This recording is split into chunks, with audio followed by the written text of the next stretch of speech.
He's special, yeah. Yeah. Again, I think he's one of those players. He does seem to polarise opinion. I think some people seem to really dislike him.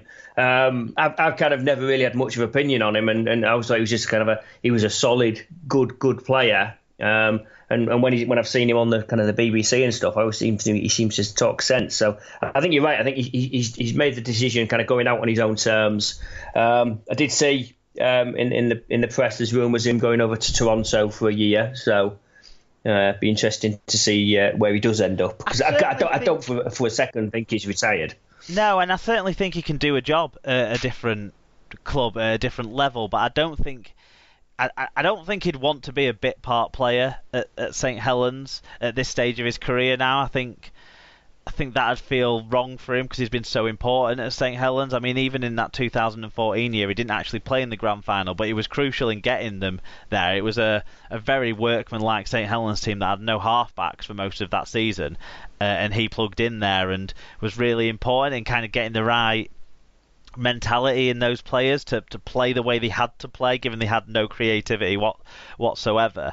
And he was really important that year, I thought, for them. So he's got it in him, I think, the drive in him to compete in a different kind of challenge. And Toronto might be a good example of that. Even a club going back to maybe Hull Kingston Rovers as well could be an example of something he might want to do. But definitely I don't expect him to retire. I always have thought of him as a little bit overrated on the field in his position that he's played, and a bit of a high shot merchant. But my opinion of him has changed over time in that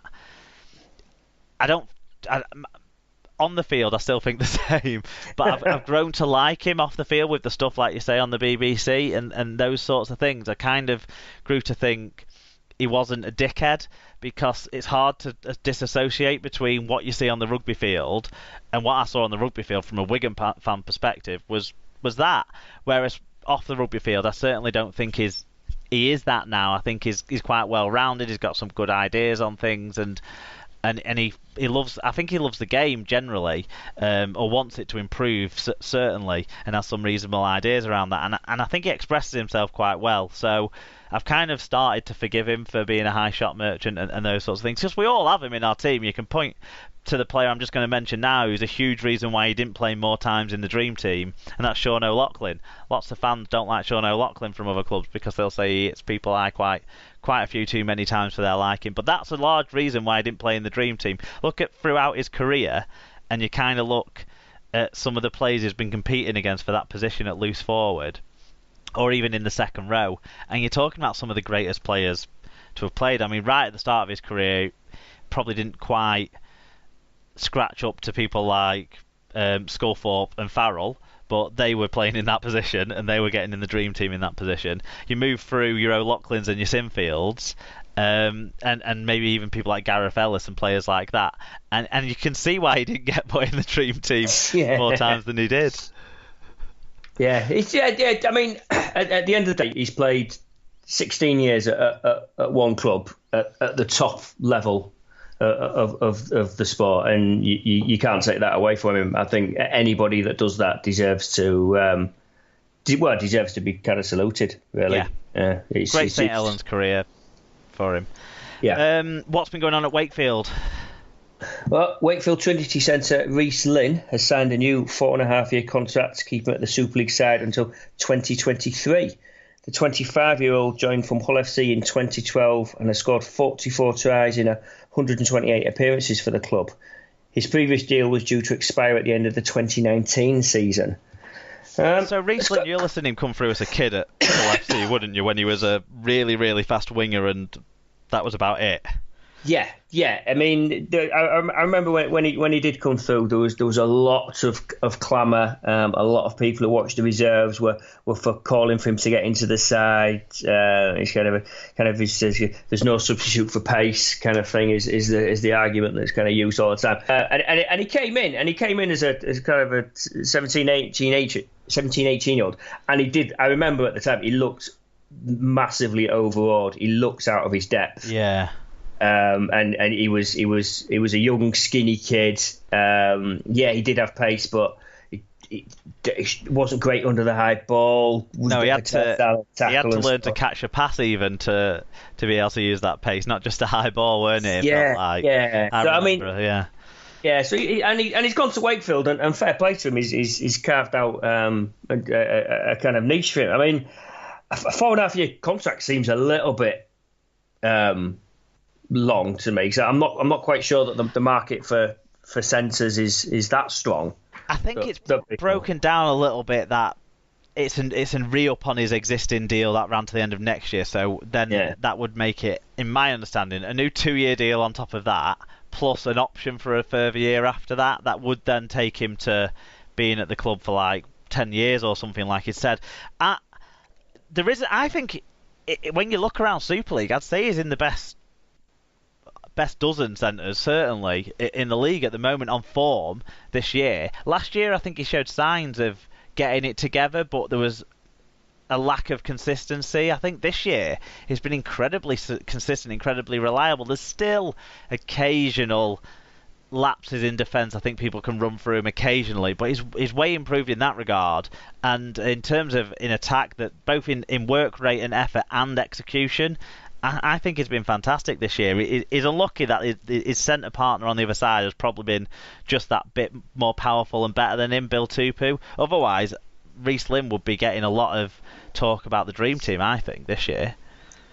Yeah, I mean, I think he has picked up this year. I mean, I suspect that it's probably a bit good business for Wakefield and for himself. He's got a bit of security, and I'm guessing he's not up there in the ranks of the real top earners at Wakefield. Possibly, so it gives a bit of consistency for them. But I mean, again, fair play to him. Okay, down into the Championship now. Daniel Morton has become the latest player to leave Leigh, and he will now return home to Australia. The Centurions have had yet to formally confirm it. I think they have now, as the next story you're going to tell us says, firm his departure from the club. But the 29-year-old posted on his Instagram profile last week that he will be moving on with immediate effect. I don't have anything to say about Daniel Morton, so do you want to tell us about what else has been going on at Leigh? Because what did Daniel Mortimer do, really? He had like maybe one or two good games in nearly a year and a half there. So move on. Kieran Cunningham, Leigh Centurions head of rugby, has left the club by mutual consent. The former Saints head coach arrived at the club midway through last season and oversaw their recruitment drive for 2018. So he's done well there. Which saw a total of 19 players arrive at the club following their relegation to the Championship. But their ambitious recruitment didn't pay dividends, as a slow start to the campaign saw Leigh finish 6th in the league. With Leigh now trying to cut costs to make the club sustainable with their lower distribution, Cunningham has parted with the club, along with, as we've just said, Daniel Mortimer and Kyle Lovett. Yeah, Kieran Cunningham, I mean, everyone questioned the appointment when he went in. Derek Bowman gave him a big job there by binning off a lot of people and trying to bring in some sort of NRL reserve grade side that might have been successful 5 years ago to try and replace what had gone out that knew how to get into the Championship, how to get out of the Championship. So I can't blame it all on Cunningham for what went wrong there, but he was given a job that he certainly didn't feel qualified for, in my opinion, and it's kind of done him no favours that he took that job. What do you reckon? Yeah, I mean, I think he kind of left. I mean, obviously a St Helens legend, left under. Fine example, isn't it? Of bringing a legend back in, Yeah, tarnished it, and gone to Leigh, trying, as you say, coming in as a name in quotes, but with no real track record, and it's just not worked for them. I think they've been caught out by the competitiveness of the Championship. That coupled with a poor start has just cost them. I think it's interesting when you kind of read what Beaumont's saying now. He's kind of almost putting the blame on some of the players now by saying those who are on kind of contracts for next year aren't willing to leave the club, kind of thing. It's like, well, which to me seems a bit disingenuous, because I read plenty of stories about players trying to leave and being asked not to leave for the back end of this year. People like Ben Reynolds and Liam Hood, who I'm sure would have got deals in middle-eight sides or bottom end of champion or even Super League sides. To be completely honest, Ben Reynolds I think deserves another shot at Super League after his performances last season.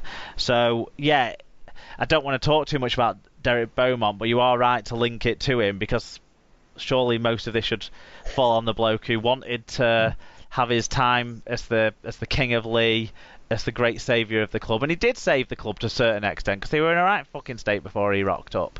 And he did a great job, and they've had a great time.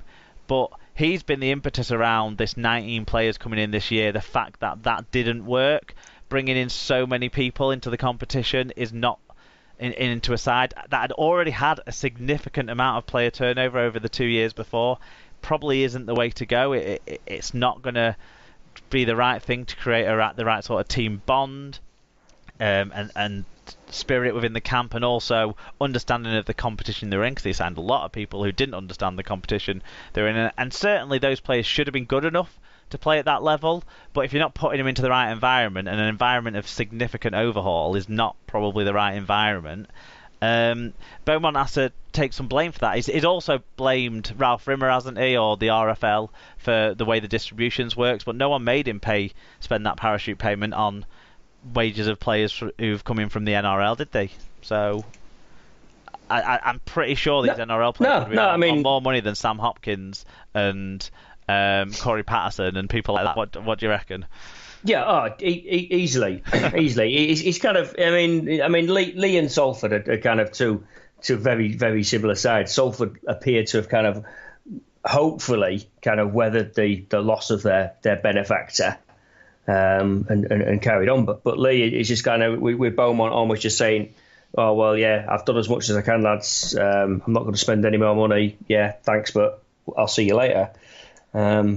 Yeah, it's again, but probably not worth giving him the airtime. But if he had just said that, I'd talk about him more. If he had just said, "I gave it a crack. I put in as much money as I was really willing to.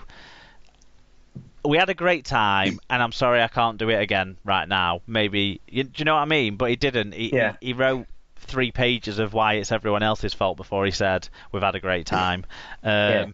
And it was a long letter of "Please don't hate me, Lee fans," which, if he'd have framed it a different way, they would have been absolutely idiotic to hate him, because, like I say, he did salvage the club and gave them some great times, but now they're going to have some hard times again. But Kieran Cunningham, what do you think's next for Kieran Cunningham? Do you think this is further hampered his chance of getting another head coaching job?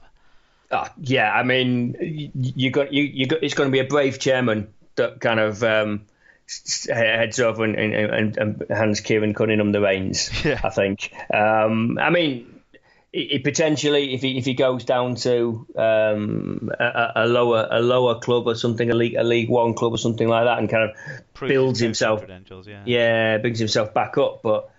He just, I would say he was on a hiding to nothing. I mean, especially as kind of head of rugby, because what was he actually doing? I mean, it feels like he was going out and writing the sort of managing the contracts and agent conversations with the people that the head coach didn't know he was signing, but the owner wanted to try and sign. It never really had a clear definition for me, and those roles often struggle to have that, especially when you've got a big ego owner who, was making this club his toy, and he had every right to. The club was, all the money was his for a long period, for a couple of years, and he poured everything into it. But Kieran Cunningham has not done himself any favours, because he didn't work out as a head coach at St Helens. He didn't bring any sort of style to that side. He didn't.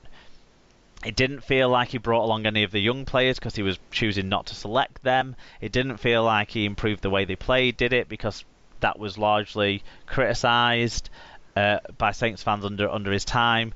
And now he's gone and done this job and not done that successfully. So it's very... I hope that he can, like you say, step away, maybe step down, or just step away, maybe back into an assistant coaching role where he probably was better suited at this stage of things. I don't know. Interesting stuff. League One side Newcastle Thunder have acquired the services of Jared Blanc on a 2-year deal. He joins from French Elite One side Lesignan, and also brings experience from the Queensland Cup. The prop joins Jack Aldous, Reece